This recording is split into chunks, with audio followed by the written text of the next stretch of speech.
gonna be bad if a diesel comes by. Be part of the experience. All right.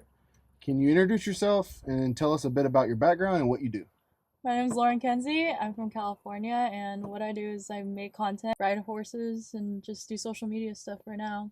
And I go to school full time. So you make like just outdoor like horse content or Basically, like I'll video me like riding. I'll video like what I do for my horse and kind of like what supplements to give him, and I just kind of do whatever I feel like doing for that day. I didn't know you were in school either. Like what are you going to school for? I'm going to school for ag business and computer science. Those two seem like total opposites. I know. My family's in the ag industry, and then my mom forced me into computer science when I was like in 7th grade. I even was like the other day, I didn't even know how to turn on my computer because it said like the little button was saying it was on, and I was trying to press it and it still wasn't turning on, and I sat there for 20 minutes hoping it would turn on. What inspired you to pursue your current career or passion? Just kind of happened? Yeah, it just kind of happened. Like, it just kind of dropped the ball one day. I feel like I'm that type of person that has different, like, inspirations every single day. And, like... So you're ADD? Yeah. Oh, fair enough. So I'm, like, 5 different things are lined up, and I want to do all 5 of those things. Yeah, sounds about right. That's exactly what I do. Could you share a pivotal moment or experience that shaped who you are today? Taking care of my grandparents. I was telling you this earlier, is like taking care of my grandma for like the last 4 years of her life. Same with my grandpa. And just they lived in our house for the last 2.5 years of their life. And that was a big turning point in my life. Taking care of somebody else and just putting others before yourself and having your priorities straight. And I turned down like a lot of opportunities, I feel like, but I feel like those have made me more of a better person. Are you an only child? Yeah. Oh, okay. So you had any siblings that helped you out? So I'm guessing your parents were working and then you kind of helped your grandparents out? Yeah. Okay. So I was the only child, and while they were at work, I was there. If they went to like business meetings, whatever, I was there. And if I had to go to school or something, my dad was there, obviously, or one of my parents were there. But it was somebody constantly at the house, someone constantly having to take care of her. But I'm guessing y'all didn't want to put them in a home or anything? Yeah. We see how some homes are. Yeah, unfortunately, that's the healthcare system that we have, and those people actually, like, I don't think they're certified nurses a lot of the time. Like, I think it's like an LVN. Yeah. I'm not sure. Don't quote me on that. Canceled for saying that, and you got the healthcare workers on your butt. Yeah, that's it. I'm done. First podcast, and it's over with. What are some of the things you enjoy most about your work or your hobbies? My work or hobbies? Hobbies. Just having fun with it. I always just have fun with it. Even if it's like a really rough day, I just have fun with it. And it's just something, like, especially with my hobbies, I just go out, like, riding. I always ride. You always see me riding. And that's just something I go and do just to better my mental health, because I feel like I never take care of it, and I'm always go, go, go with my ADD. What's your relationship with your horse? Love him. Is it like, so I've never owned a horse, but I've ridden horses, but like, I just have dogs. But like, for me, like, my dogs are my family. Like, I mean, my dogs are also like really smart. They're golden doodles. And like my oldest one, when she looks me in the eyes, she is looking me in the eyes. And if she could talk, she could talk. And I have to be careful with what I do and how I say things, because I know she hears me. I know she understands. Like, is it similar with a horse, like the relationship? Definitely. When he knows he did something wrong, he'll kind of like jump a little bit, because like I'll start, like, obviously, like when you're riding, I call it gut checking. So if they like do something wrong, either like gut check them with like your heel, or like I'll turn him around like to make him like, no, he did something wrong, because horses learn off pressure and release. And once like he knows I'm about to turn him around and do it, he'll just stop immediately. He's like, oh, I know I'm in trouble. Or if I'm about to feed, he's just like looking at me. He's like, okay, give me my food. And then he'll just like look at me and say, are you gonna hurry up? Or if he knows like I'm about to either turn him out, ride him, literally anything, he knows. And he like knows like my attitude also. If I'm going out to the ranch and I'm in a good mood, he's like perfectly calm, he's good. If I'm like really anxious about something, or I'm like upset about something, he knows that too. And I feel like we have that connection that he knows. Do you feel like, your hobby is actually just kind of connecting with your horse a lot of the time? Not necessarily just like out riding, but just being with your horse? And he knows when I'm upset, especially when, like, I come out late at night sometimes. I go out to the ranch late at night. He knows it's like, oh, mom's going through something. She needs me. Day. Yeah, so he'll just lay on the ground sometimes. Like, he'll be laying down, and I'll just, like, come up to him, and I'll just, like, lay with him, like, on him. And I'll have, like, my back towards him, and I'm just petting him, and he just lays there. and I'll just like start ranting about something. Like, Oh, you talk to your horse? I'm crazy. In light of recent events or trends, how has your field or industry evolved, and what are your thoughts on these changes? Oh So, God. for simple terms, like you're in the creator space now. Yeah. You're in the Western and outdoor industry. Mm-hmm. The last few years, especially COVID, post-COVID, you know, at least for me, I've seen a huge change in the industry as well. But like, what have you seen in the industry that has like really changed in the last few years? People's attitude towards it. I feel like people's attitude has changed from before COVID to after COVID, like in the community. Because I didn't know there was a thing called an influencer until after COVID. Okay. So I didn't think like, I thought like YouTube. You watch these like YouTubers, and we called them YouTubers. And like my entire life, I was like, oh, these YouTubers, they're at like VidCon or whatever. I never heard of a Western influencer, but I looked up to like Fallon Taylor, JB Mooney, all of them, and I just thought, oh, they're just pro rodeo athletes. That's all I thought. I never thought of an influencer. From after COVID to now, I've seen a lot of people's attitude change towards it. There's more selfishness, there's more like sourness towards it. I feel like there's a lot of fakeness now, but also you have those genuine people too. And I feel like a lot of the truth and like a lot of people's personalities are coming out more. The genuine people are getting recognized more, and then the people who aren't as nice or as not as good characteristics or morals are kind of losing it. That's kind of bad to say though. No, honestly, it's not, because I kind of feel the same way. So during COVID, I feel like a lot of people, you know, were home. They started, like, a lot of us were already trying to become influencers at the time. Post-COVID, I mean, prior to COVID, I just started posting to TikTok, and then all of a sudden, I gained 100,000 followers in the first 3 months. So, like, Dang. me personally, I was like, oh my gosh, like, this is it. This is finally my thing. This is where I'm gonna get the outreach, you know. And then COVID happened, and everybody decided to become an influencer. Yeah. I didn't necessarily niche down, but I stay in the outdoor realm. And what I've seen over the last few years is a lot of hype during COVID, and a lot of people who just built large followings, and then post COVID, I see a lot of people falling off. Yeah. Not necessarily falling off for any particular thing that they did. They're doing the same kind of content, but people don't really want to just be entertained anymore. Yeah. You know, during COVID, a lot of people wanted like dancing and like funny antics, and it was a lot about entertainment because you were bored. Yeah. You know, a lot of people went back to work, and I see a lot more people looking for not only community, like they want to connect with other people within a certain niche or group, you know. And I see a lot of people looking for knowledge. Yeah. A lot of people just want, like, they want to get something out of the time that they spend there per day, because they're not spending 10 hours per day anymore. Yeah. They're spending 2 or 3. So like you see these people who were doing dance videos and stuff like that really kind of losing ground, especially with some of the brand deals and things like that. And then these other people who don't have the followings like me, I put out like certain particular content that provides a value back to somebody, and I'm seeing a real change in the way people are consuming their content that way.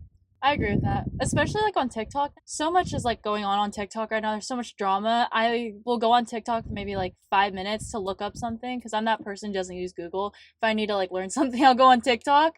Most people do. It's actually it's like, I forgot what the statistics were the other day, but like people are using TikTok more than they are Google. Yeah. Like it's become a search engine more than it has like a content. And like that's where my premise is people are going to TikTok for information. Yeah. Like, all the people I follow here lately have been people who like, oh, they put out some really good information. I'm gonna follow them. Like, I want to know more about that stuff. You know, like people's time is very valuable, and I feel like a lot of influencers haven't adapted to that at all. I feel like with some of the people I follow now, I feel like it's just horse trainers at this point. It's like all the horse trainers like I love and watch, and then there's like a bunch of them on Instagram. I follow like a bunch of horse ranches, and they all of the things that I follow now is just educational to me, because I don't know. It was like I haven't owned a horse in like for myself since 2020.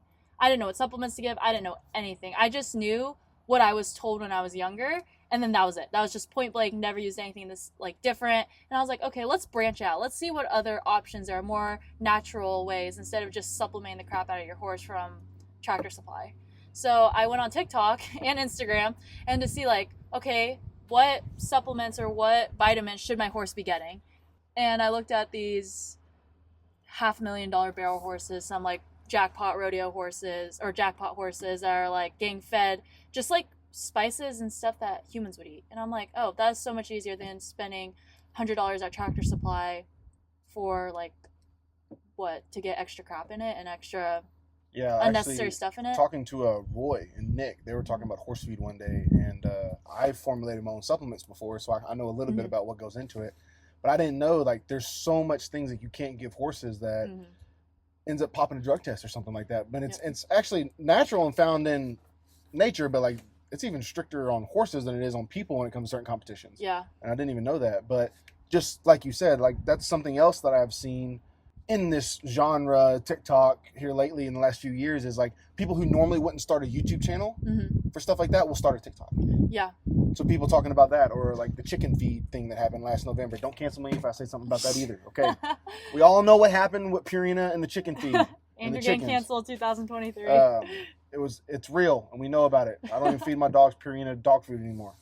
But that is something that door is open for people, is like it's quick, it's fast, it's easy content. People don't feel so pressured to start a YouTube channel, but they'll start a TikTok channel, and it's really good information. It is. And it's short, simple, to the point. And I hate when I'm like on Google and it has like this big like 10-page long information about it. I'm like, no, like just give me benefits, cons, just give it to me straight. I don't need to hear the whole. I hate Google.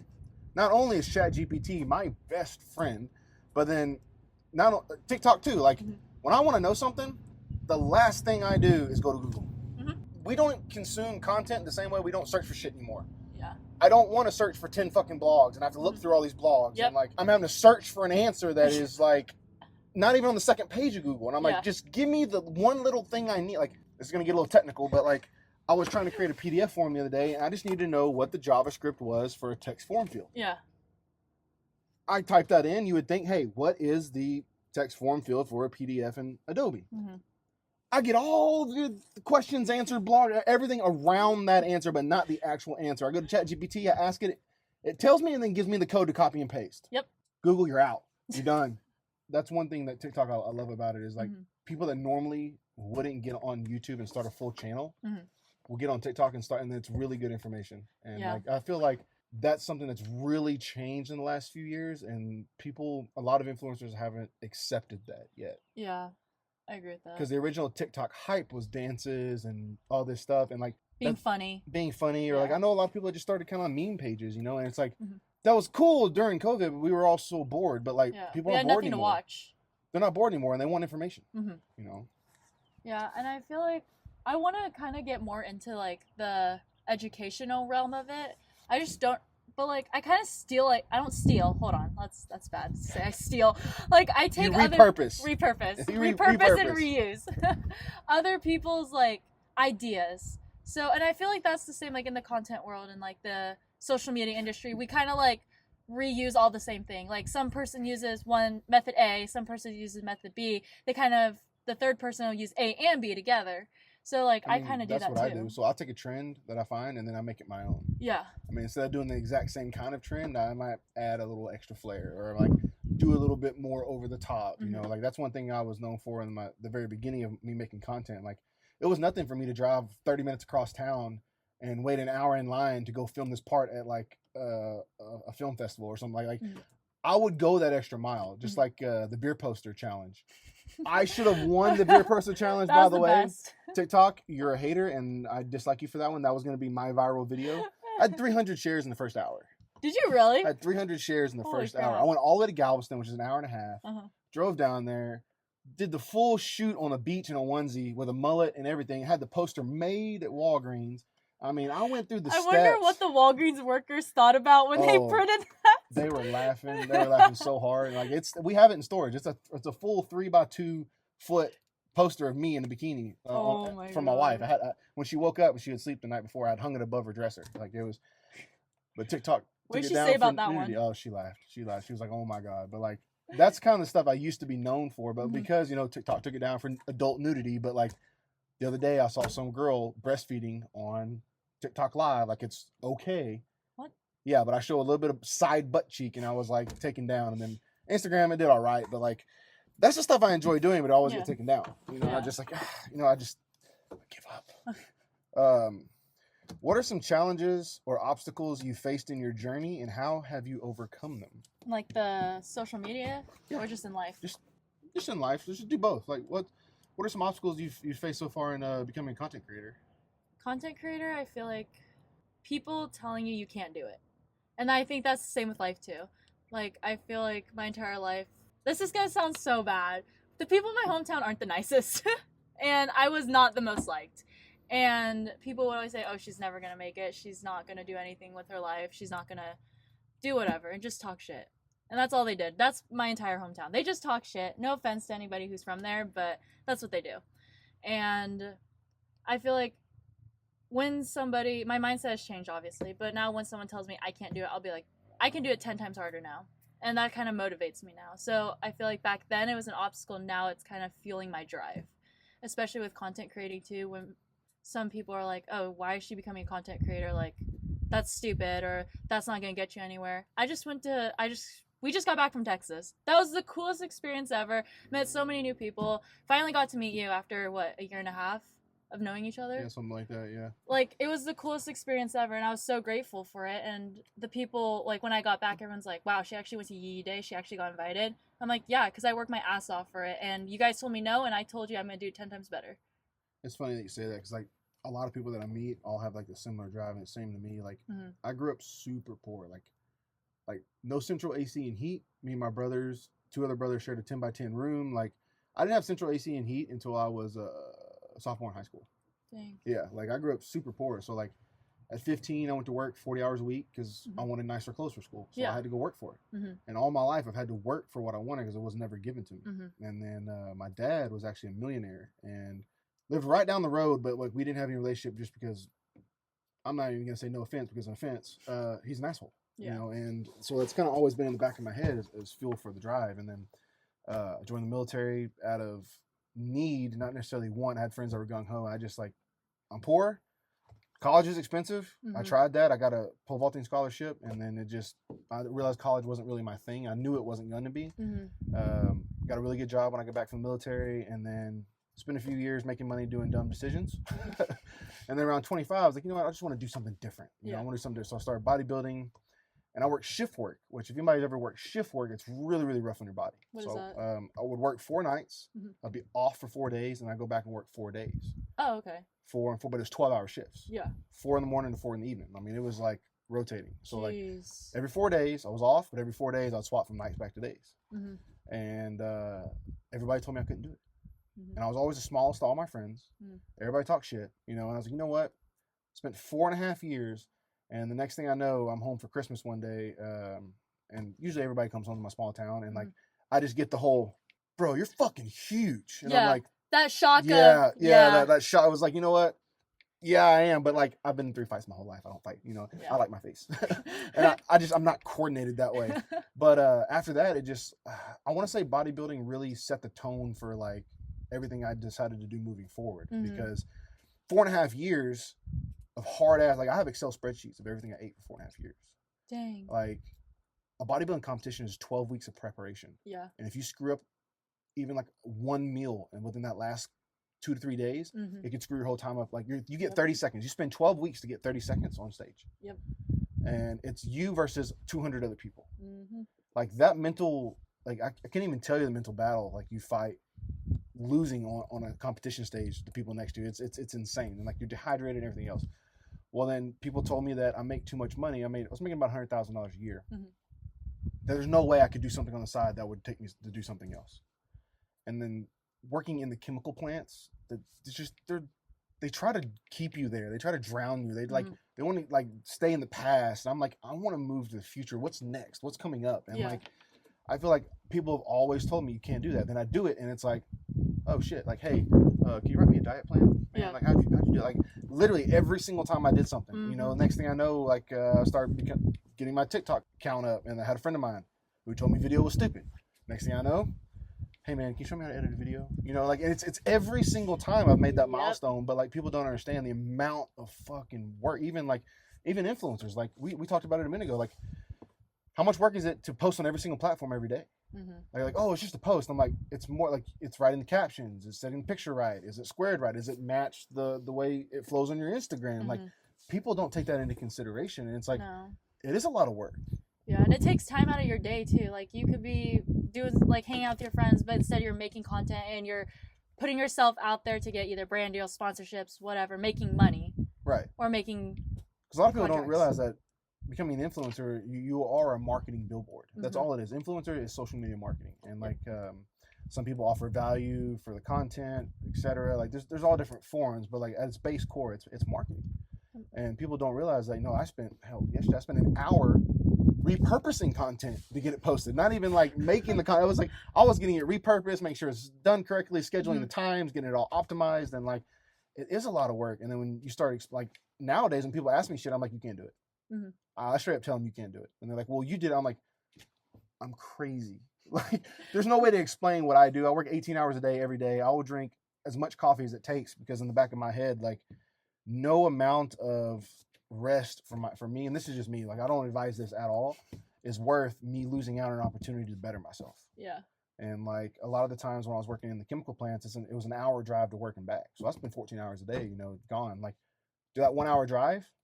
My phone's up on my dash. I'm watching YouTube videos on how to advertise or how to do this. Like, that's what I've been doing more. What you told me like I need to educate myself more and like watch videos and watch what other people do and kind of just like go on YouTube and like search up everything. Anything you have a question of, just look it up. And I was listening to a podcast about how like influencers, like what's good, what's bad, like how you to market yourself, how to talk to other people better. And like I just been doing that because I've been traveling a lot more. And I love it. I love traveling. That's why I do it, honestly, with TikTok. Like, people ask me, oh, you see this, you see that? I'm like, no, I didn't see that. Like, I spend 10 or 15 minutes on TikTok a day, I swear. Like, I will post and do all my comments and do all my stuff.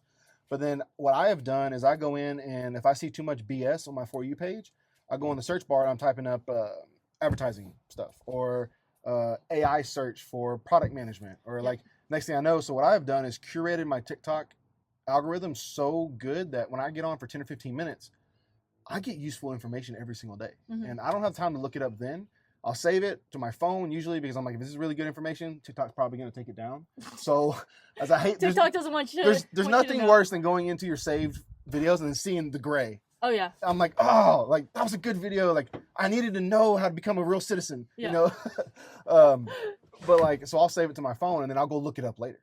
And I am 100% confident that TikTok has, I don't know, furthered my education by 4 to 5 years in the last year. Yeah, I agree with that too. I feel like I've learned a lot more from TikTok than I've had in school, to be honest. And like, I don't know why that's so bad. Like, I don't know, that's so bad to say, but at the same time, I'd rather be educated than sit in a classroom for like 6 hours, 6 months, 6 years to learn the same thing I can learn in like a minute video or 3-minute video. What I have realized is that the people that don't deal with things very well have not experienced enough life. So like you at a young age had to take care of your grandmother. Like most people your age are not taking care of another person. Like there's a lot of responsibility that comes with that.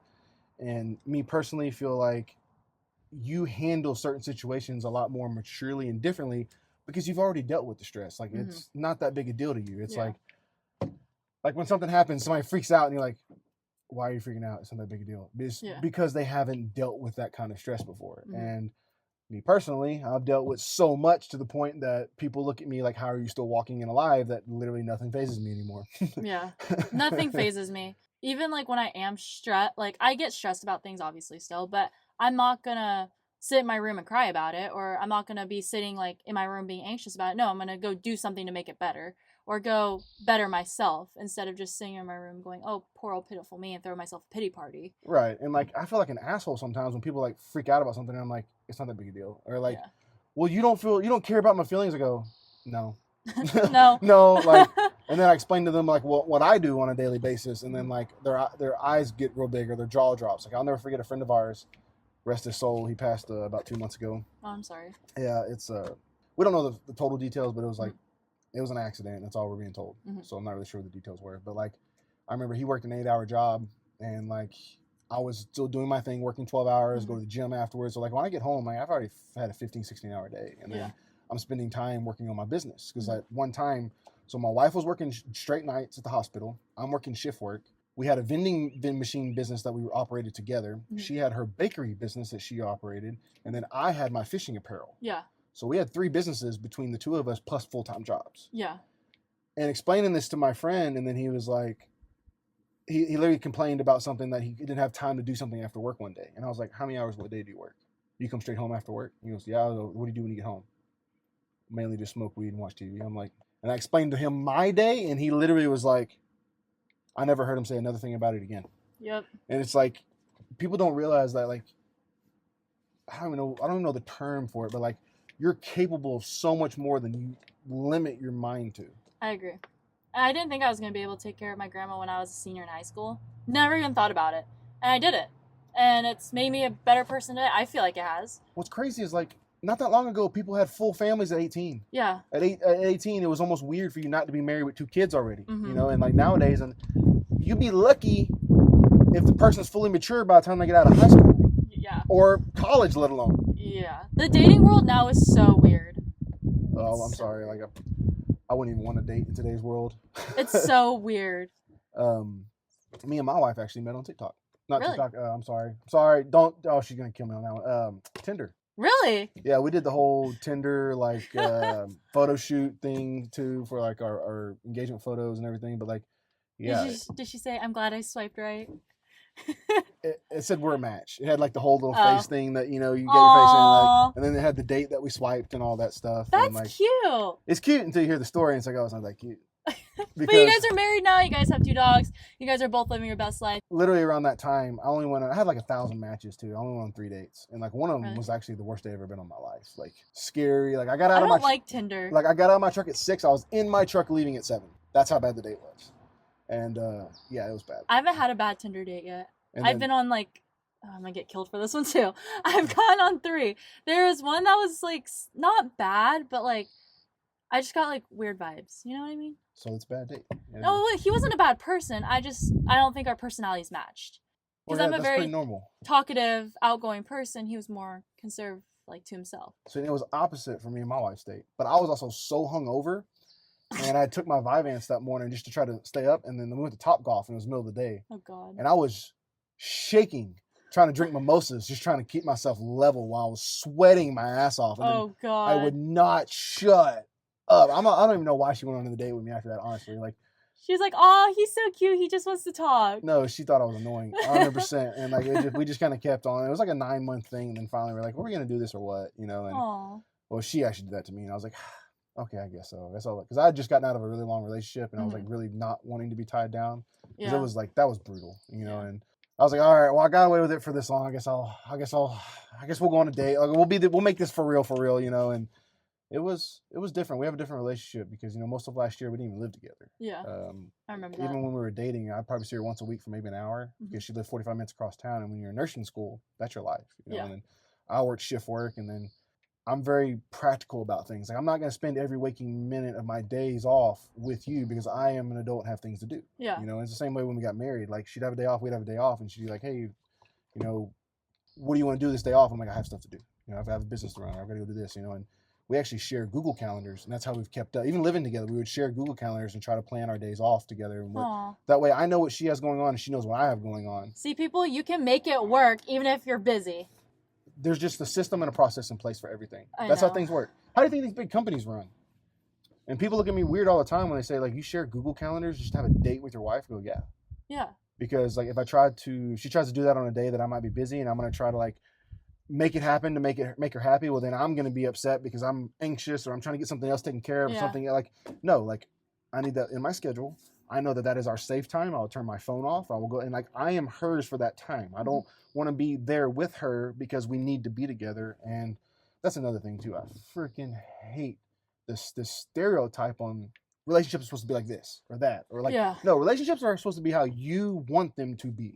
Just because your idea of a perfect relationship is a date night every week and y'all spend 2 nights a week on the couch watching your favorite TV show together does not mean that I have to do that. Yeah. Like I am, maybe not my wife, but like we are happy with how we live our life. Like, and she sometimes gets this in her head too of like, we need to go do this and this to like be a couple. I'm like, we're married with 2 dogs. Like, this is how we live. And like last week we spent 2 days camping, no cell phone service, didn't really do a whole lot, didn't leave the campsite, but it was fucking beautiful. It was like the pictures turned out really good. Yeah, like it was not only gorgeous, but like we just sat and talked. Oh. and watched the fire burn, or she went and got more wood while I went and she didn't pack enough dog food. So I actually went and caught trout to feed the dogs. Really? Literally, I caught a bunch of trout so the dogs would have enough food. Oh But my like, gosh. it was quality time that we spent together that we would have got if we went to a restaurant. Yeah. And like, people have this conception that, you know, relationships are supposed to be how society or like, and it's like, no, like, what makes y'all happy at the end of the day? And like, it doesn't matter what everybody else thinks. Exactly.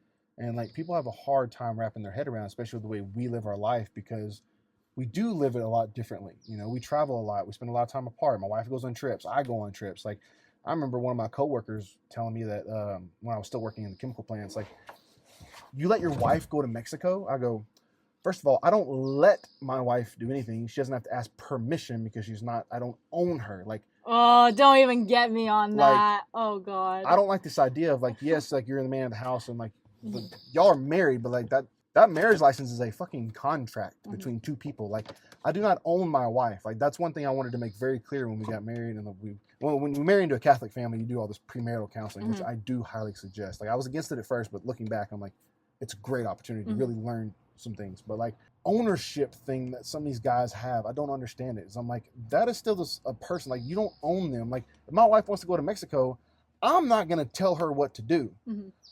I might say, hey, like, I don't really agree with it. Can you try to go somewhere safer? Or like, if you're gonna go do something I dislike, I will let you know. But like, I'm not gonna say you can't go do that because I said so, because I don't have authority over you. Yeah, you're not her parent.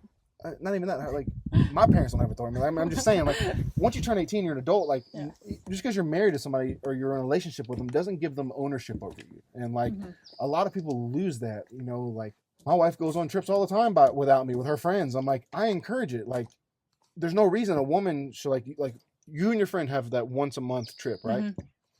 There's no reason when you get a boyfriend that should stop, or like things should get like harder because you want to go do that, but your boyfriend's pissed off. Like, why? Like, he met you and you were doing that. Yep. No, trust me. I've never been down that road. Nothing is going to change. That's what a lot of people don't understand is like, those things don't change when you put a label to it. You know, I literally had a girl, our relationship lasted 7 days. 7 days. Because her words to me were, I was out with some friends and I was at a club and I'm just hanging. I mean, I was at a dance hall there in Houston. I was just hanging out. It was Wednesday. I always go on Wednesdays. I'm just hanging out with some friends of mine. And her words literally were like, you're there without me. And I was like, well, been coming here without you. Like, what's different now? She's like, well, we're dating now. You can't go to dance halls without me. I go, later. I literally broke it off right then. Like, I just gotten out of a girl prior to my wife. And I was like, I just got out of a 4-year relationship that was super controlling. I am not about to do this. And like, my mind shifted and I was like, no, like, there's no reason. Like, yes, two people change over time, but you change over time together. You don't start dating and then new rules are put in place. Like, that is not supposed to be a thing. Yeah, I agree. Dating's so hard right now. Like, I don't understand. I don't know how to. I feel like when you're in your 20s, like, they put this, especially like a Christian, everyone around me is getting married at 20. And I was like, okay, like, that's not for me. I don't want to get married at 20 when I can't even drink at my own wedding. But I got invited to a wedding, and they're, I think, 20. They just both got out of college. Yeah, they just both graduated college. He's going into the Air Force, and I'm like, holy crap. I was like, I can't imagine getting married right now. Like, I really can't. And I feel like I was pushed, like, to get married so young by my ex. I was like, I don't think I can do this. So, believe it or not, I'm the oldest kid in my family, and I'm the only one without kids. Really? I'm 32. My youngest sibling, I think she's like 5 years younger than me, and she has like a 6-year-old. Like, I am the oldest without kids because I don't fucking want kids right now. Like, I want to travel, I want to live my life, and like, you know, my family all had kids at an early age, and that was great. And like, eventually I will, but like, me and my wife talk, like, we don't want to do that. You know, like, we want to see the world and then bring kids into it when we're ready. Yeah. You know, and like, same with her family, very religious. Like, they want us to have kids right away. I'm like, let us enjoy being married. Let us enjoy like the freedom that we have of doing what we want, you know, and like small town life, the same thing. Small town church, like, they want you to like start right away. I'm like, what you're trying to do is hold me here. And that's what I see is like, you want me to have kids and everything, and then like my life ends. I don't say your life ends when you have kids. I understand that, but like, your new experiences change, like different types of experience. Like, everybody I know from my hometown stays in this bubble. They don't leave.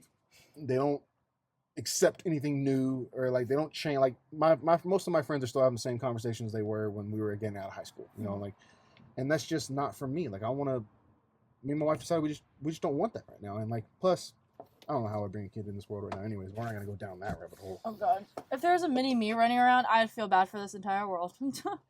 Given the current state of the world and like the influencer world, what role do you think outdoor influencers play in inspiring and connecting others? Oh, that's a hard one. I feel like there's 4 different parts to the Western, the outdoor world. I feel like there's 4 parts. You got the I'm gonna look pretty for the camera, but when it's really time to get educational, down and dirty, hands off. Then there's the ones that are down and dirty that will educate you, but won't dress up and look pretty and go CMA awards or whatever awards. So I feel like there's 2 different parts to it. That's for Western and outdoor. And I feel like the educational people, like the people who are educating, the one who are giving like advice, the ones that are showing, oh, here's some new products, this is how I like it, this is what's good for your animal, this is good for your farm, this is good for like your hunting bow, your rifle, whatever. And then there's the people who are just like, oh, look how pretty I am. It works, but I'm not gonna like educate you on it. I'm just gonna show you it looks pretty on whatever you're using it for. And I feel like the people who are more educated are helping others learn. And there's some people who like want to learn because they want to get into that industry. Like a lot of kids like now like want to get into ag, which is great. California is great for ag because California is the highest ranking ag in America. We feed America. Right. And I feel like in California especially, everyone wants to get into ag. Everyone wants to get into the horses, the cattle, the swine, everything. And that's so good. But they're getting their information from the Western fashion influencers, not the actual educators. That's the key word I was looking for there, is the fashion. It's like, I see a lot of aspiring fashion influencers. And I'll be honest, I thought you were going to go that route, honestly. And like, I'm not going to drop names because I know a few that I'm just like, I look at their content and yeah, they're continuously gaining followers, but like, I know they're dumber than a box of rocks. I know they have no value to bring the community. And that's where I'm kind of torn. Is like, what role do these people play, you know, moving forward? And it's like, you're right. It just depends on which influencer they are, you know, and kind of what I said earlier. I don't think a lot of these fashion and trending influencers in the Western outdoor world really realize that they're not going to be here in a few years. And I've said this for about 2 years now. It's like, you're only as relevant as the trends are. And if you're doing the trends, like, that's great, but like, is that really going to work when you're 30, in your mid 30s, or in your what's the long-term goal there? You know, like, it's fun now when you're 20, 25, like it's great, but like, where's the long-term goal? And like, these brands coming post COVID is like, they're looking long-term, you know, like the short-term goal is great, but like, I can spike sales in a month or two, but like, what's my overall year look like? Was it really worth it working with this person? What value do they bring to me, you know, other than numbers? And like, people, because of the way AI is moving and like some of the other things that they're getting in place, it's like the value you bring to somebody really matters. Like, what all do you bring to the table other than numbers? Yeah, and I agree with that. I agree with what you said earlier too. A lot more people are getting into the outdoors. I will say, like, I feel like TikTok has really opened that door because a lot of people weren't, let's be real, like, people weren't getting on YouTube trying to figure out, how do I go fishing? You know, like, I feel like TikTok and the way those algorithms worked with the new content, you know, being fed new things, you know, that's how that's really done. You know, I think I could probably do that. Yeah, you know, like, and then they get into it, and then they look it up more, and then there's like, oh, I want to do this now. And then they start educating themselves. And then now I know people with fully built boats and stuff that never even stepped foot on the water before. You know, it's just like, I feel like there's 2 sides to it. You know, that there's people that are going to try to follow the fashion Western influencers, and they're going to realize that it sucks. It's going to fall off, or they'll be trendy and then it'll fall off again. Or you're going to have this other side where these outdoor influencers who are bringing actual knowledge to the space is really going to educate more people to be outdoors. Yeah. Or more people to ride horses. You know, like, there's things I've learned in the last 2 years. I'm like, I had no idea that was like that, you know, like, and I feel like TikTok really opened that door for a lot of these people who wouldn't start a YouTube channel or wouldn't go look up those channels. So I think in the future, you know, like, outdoor influencers, as long as they stick to it, really have like a good shot, a good role to play with with upcoming youth. I don't know if you follow Arms Family Homestead. They're out of Oklahoma. They're at E-Day. Like, that family is awesome, but like, they do a really good job of like showing the day to day and like what they do. And like, I feel like watching their content, a lot more people become inspired to do stuff similar. You know, like I honestly never thought about pretty much living out of my truck for the most part until I started seeing so many people do the van life thing. Or I had a friend of mine, she's also a petroleum engineer. The whole family's crazy smart. She built out a trailer, like an enclosed trailer, into a tiny home. And she's lived out of that for 2 years. I was like, well, if she could do it, I could do it. And like, I feel like the inspiration there is there more than ever in the outdoor industry now, especially with like prices are getting, and like people are becoming more holistic, you know, like wanting to get away from big pharma and stuff like that. Like, I really think like a lot of these influencers don't realize the impact they really do influence the communities coming up, you know, which to me is inspiring in itself. That's why I want to get, I feel like I'm part of both. For me, at least like how I look at myself. I don't know what other people think, but I feel like I'm kind of both. Yeah, I can go in front of a camera and post pictures and look pretty in it, but at the same time, I'm working with people and brands that have also the same values as me. So people don't get it kind of twisted. Because people think, oh, she's a Californian, they're all dumb as a rock. There's no ranching, there's no like education over there. They're all just washed up, basically. Well, that's because the South. If you just get rid of the three cities, all of California is nothing but outdoors and ranches. So yeah, exactly. Like, and wineries. Like, we're in the outdoors right now, like in the middle of nowhere in the mountains in California. That was 2 hours from us for both of us. The cities really take over the state, and it's sad, honestly, because it's like there's a senator last week that came on and said, like, I've been in California all my life. He was a senator for 11 years, and he literally said on camera, if you love your kids, you need to flee California. And what I've seen in the city so far, I believe it. Are there any upcoming projects, collaborations, or plans that you'd like to share with the audience? What are your plans moving forward? You know, you've kind of amassed this following since EE. I've seen you gain quite a bit on Instagram. Yeah. Like, what's the goal? What's the plan moving forward for Lauren? I want to make my own business. That's the end goal. And I feel like influencing is going to help that a lot.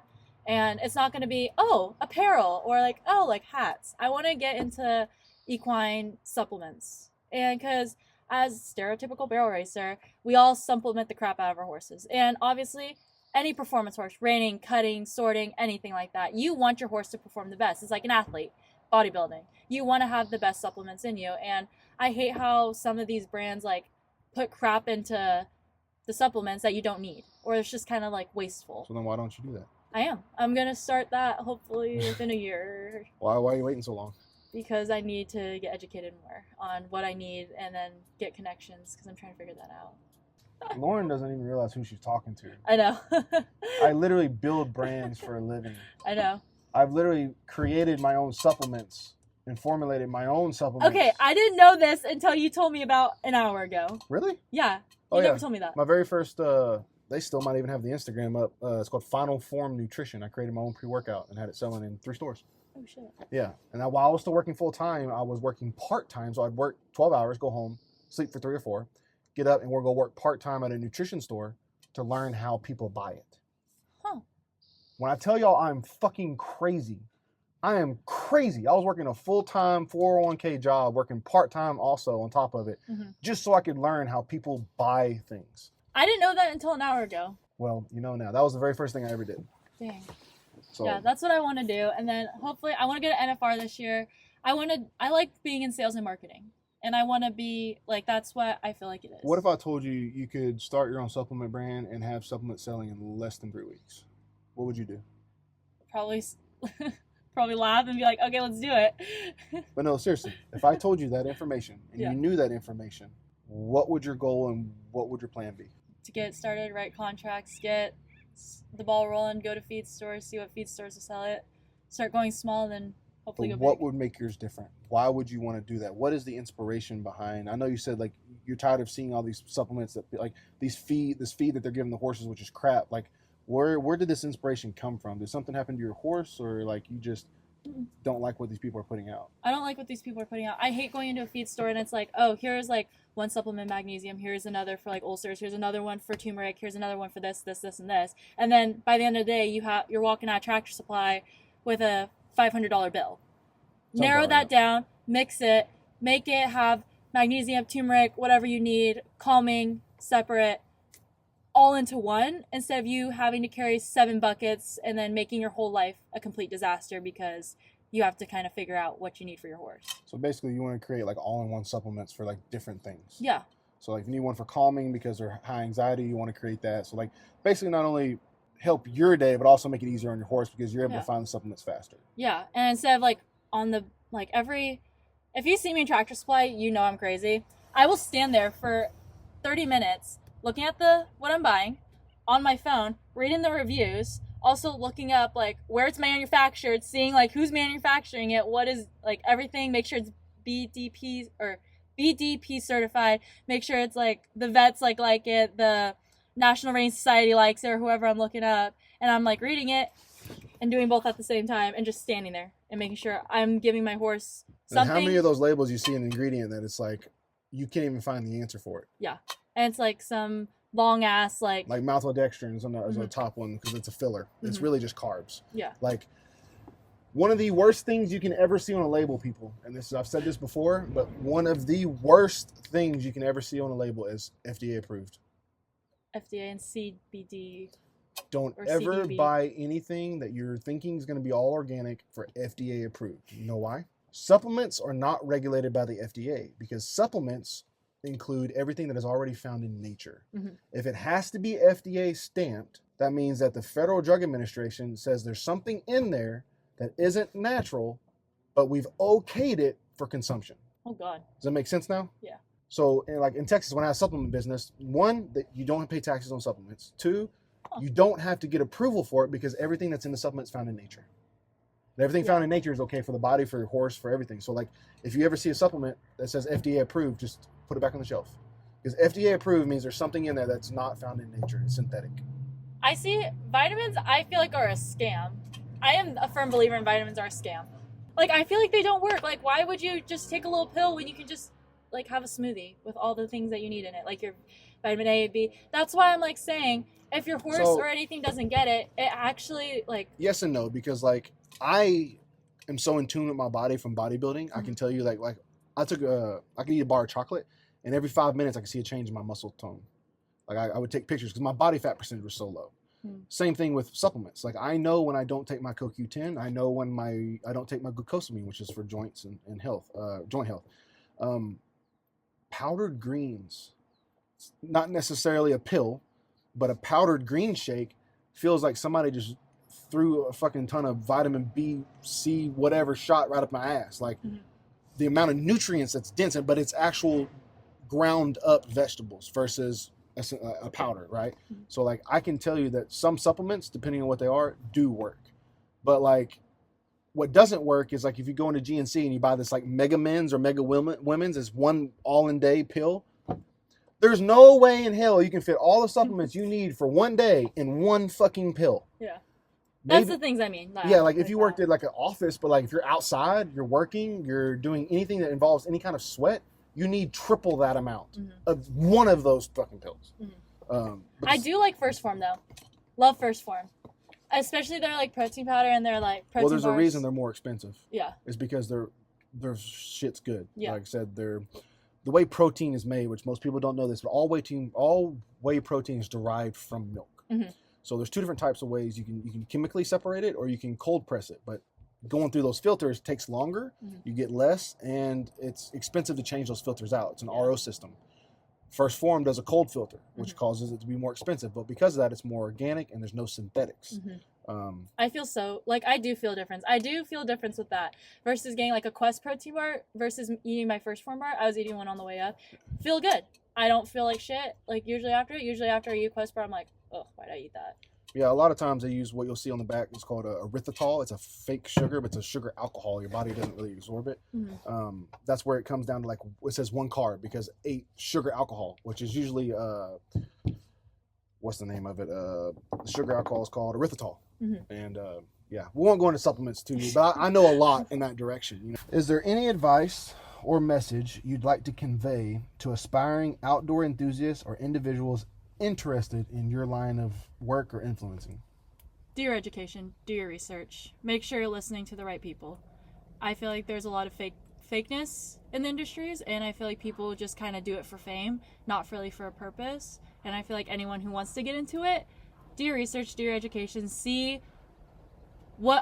don't see what's trending, don't see what's popular, do what works. Like how you said earlier. Like, you see these Western fashion people, they're doing the trends, not what's educating or helping. Right. And I think it's kind of a little bit of give and take, though, is like you kind of still have to see what people are doing who gained a lot of followers, but then make it your own. Yeah. You know, like, find what really fuels your passion, you know, and when it comes to actual data on, like, advice you would like to give somebody, like, for me personally, I'd be like, look, like, put out something that you can consistently put out every single week. Mm-hmm. If you can't put out one single, like, a whole YouTube video every single week, build up enough content until you can. Yeah. And then you're always ahead, because moving forward, volume is key on top of quality, you know. And I've seen him. I got a friend of mine, Harry Schoen, like I was talking about him earlier. He's got like 80,000 followers on Instagram. He might post once or twice a month, maybe. But he's consistently about that. Yeah. Super high quality, but only post one or twice a month, because that's who he is as a person, and he's stuck to that. Versus, like, for me, I know people who have 1 million followers. They posted 5 times a day to get to that point, and then now they're posting still 2 to 3 times a day.